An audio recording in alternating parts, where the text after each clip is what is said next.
आणि आता दिवसभरातल्या मोठ्या बातम्या आपण पाहूया। मंत्री छगन भुजबळ यांच्या नाशिकच्या निवासस्थानाची सुरक्षा वाढवली। विधानसभेमध्ये भुजबळांची धमकीचा मुद्दा मांडल्यानंतर पोलिसांची खबरदारी। नाशिकच्या भुजबळ फार्मला आता पोलीस छावणीचं स्वरूप। अंतरवाली सराटीमधील दगडफेकी प्रकरणात ऋषिकेश बेदरे याला जामीन मंजूर। मुंबई हायकोर्टाच्या औरंगाबाद खंडपीठाचा निर्णय। ऋषिकेशला बीड आणि जालन्यामध्ये जाण्यासाठी मात्र मज्जाव। पीएचडी वरील माझ्या वक्तव्याचा विपर्यास, माझ्याकडून आधीच दिलगिरी व्यक्त। अजित पवार यांच्याकडून स्पष्टीकरण।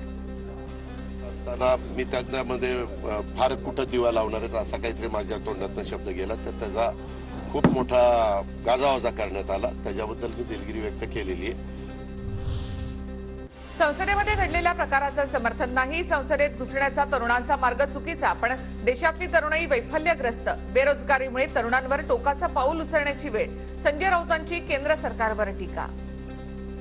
संसद माझ्या दृष्टीने अधिक असुरक्षित आहे। मी त्या संसदेत जातोय। आज ज्या तरुणांना पकडलेलं आहे त्यांचा मार्ग चुकला, पण हे मुलं बेरोजगार आहे। शेवटी वैफल्यग्रस्त होऊन हा तरुण या मार्गाला जर निघाला असेल।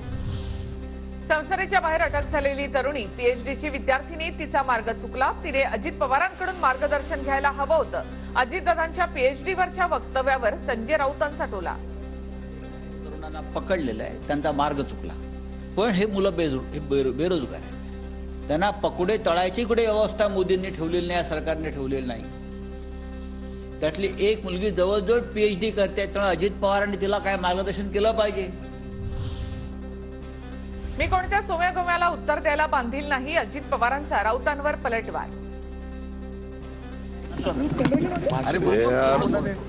काही सोम्यागोब्यांनी काय विचारलं त्याचं उत्तर द्यायला अजित पवार बांधील नाहीये। ठाकरे गटाच्या अदानी समूहावरील मोर्चाला धारावी पोलिसांची परवानगी नाही। मुंबई पोलीस आयुक्तांकडे अर्ज करा। धारावी पोलिसांकडून ठाकरे गटाच्या स्थानिक नेत्यांना सूचना।